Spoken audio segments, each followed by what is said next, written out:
welcome to the Queen's Curry Kitchen. Right now we are in my kitchen making a very popular street food and or appetizer dish, and it's called Aloo Tikki, which actually literally translates to potato cutlets. So the first thing that we are going to need, so this recipe is actually made in parts. The first part actually involves boiling the potatoes, but I will get to it in a bit. Let me just start with the filling. This part is boiled Bengal grams that are actually going to go into the center of the potato patty. So all I did was I took some Bengal gram, I soaked it for about an hour, I washed it, rinsed it, soaked it for about an hour, and then I boiled it with just salt and turmeric, and you can see that it's cooked but it's not mushed, right? So I've cooked it on an open flame so I could keep an eye on it, and it has a little bit of give to it, so when you press it, it's not raw, but it's not exactly falling apart. So this is the prep that we need. And the next step involves tempering this so it will have a nice flavoring. So this is literally the center of the potato cutlet. And we have to add as much flavor as we can. Okay, so the first thing that goes in is oil. Not too much oil because we're really trying to dry this mixture out. So the oil goes into a hot pan. I am going to add some cumin seeds, let them pop a little bit.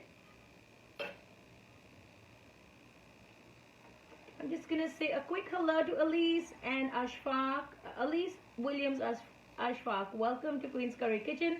Susan Jackson and Shweta Manjunathan. Welcome to all of you. I think this is your first time here, so warm welcome into my kitchen. So you can see the cumin seeds are popping and they actually start to give you that roasted flavor, right? So that's how you know it got done. Now I'm going to add some finely chopped ginger. Saute it for a quick second. Keep the heat to medium-low. Just give it a couple of seconds. If you make it this way, I will tell you the tips and tricks also to make it really crisp on the outside and keep it nice and flavorful on the inside. So I think I'm going to have to do this video in 2 or 3 parts. But once I put it on my YouTube channel, I will put it all as one process. It's just fun to watch it as it happens though, right? So thank you for sticking around. You can see the ginger is kind of almost roasted, toasted, and it smells incredible.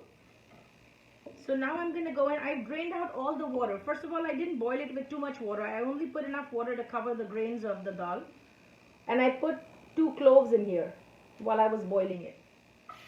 So they have done their job. We don't need the cloves anymore. Add the dal into this pan. And basically what you're trying to do is really dry out whatever moisture is left. So the trick with making any kind of a potato patty is that you have to aim for a mixture that is as dry as possible. So the drier the better. The more moisture it is, the worse it's going to be for your dish. The outcome is not going to be what you want it to be, right? Okay, so this is going to get cooked. To this I'm going to add some spices. I'm going to add coriander powder, some garam masala. Turmeric is already in there.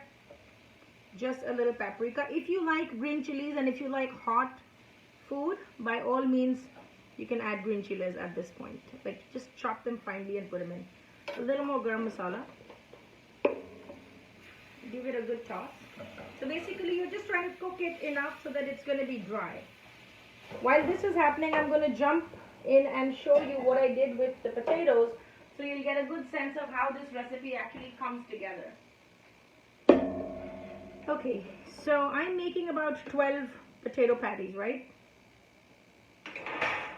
This is about 8 potatoes that I boiled and I peeled, and I boiled them yesterday. I kept them in the fridge overnight so that it can dry out. So that's one trick to getting crispy potato patties, is that you have to boil them the night before and stick them in the fridge. When they're cold potatoes, they actually shred better and they give you good results when you're trying to make a potato patty, okay? So I'm going to keep a close eye on this thing.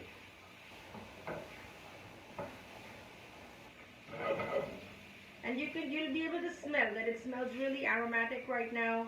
The lentils are cooking up. Now to this, ideally people actually add peas. I don't have green peas in my freezer today, so I'm going to go and add green fresh garbanzo beans, and I'm just going to add just a couple, nothing too serious. If you don't have any kind of green beans, you can totally skip this step as well. Your tikkis will still taste pretty darn good. So I'm from the part of New Delhi, but there is a part of Delhi which is in India, which is actually the old city or the walled city, which used to be all the forts and fortresses built by the Mughal kings, and those streets and by-lanes and bazaars are actually the gold mine of authentic Indian street food. So this recipe basically is reminiscent of that. So you'll see the dal keeps cooking and it starts to dry out like this. So basically, as soon as all of the moisture has evaporated, you can turn the heat down and just give it a couple of seconds more so it'll dry up more, right? And just put it in a heat so that it doesn't spread too thin and stick to your pan. Okay, coming back to the potatoes. So these are about 8 potatoes, and then this morning I actually grated them through a grater. If you have a food processor, you can grate them. Whenever you make potato patties or cutlets, don't mash your potatoes with a masher or with your hands, grate them so it'll have a great texture. Then I used what is called poha, which is a dry flattened rice, and it actually looks like a rice flake. You know, it almost looks like the goldfish food that you have. It almost looks like that. I rinsed it under water. Unfortunately, that was the last batch that I had, so I can't show it to you. But I added that, and I added some rice flour. So basically what you're trying to do is you're trying to go for a very dry mixture. You see, this is dry enough, but yet it binds. And then just gently bring it together and make sure that the rice flour and the rice flakes are well incorporated into these potatoes. Right?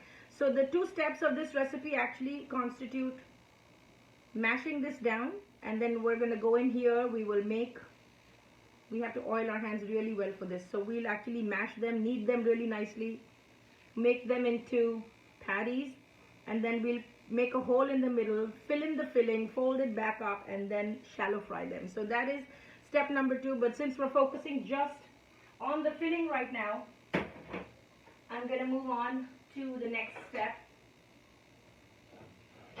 So this is my masher.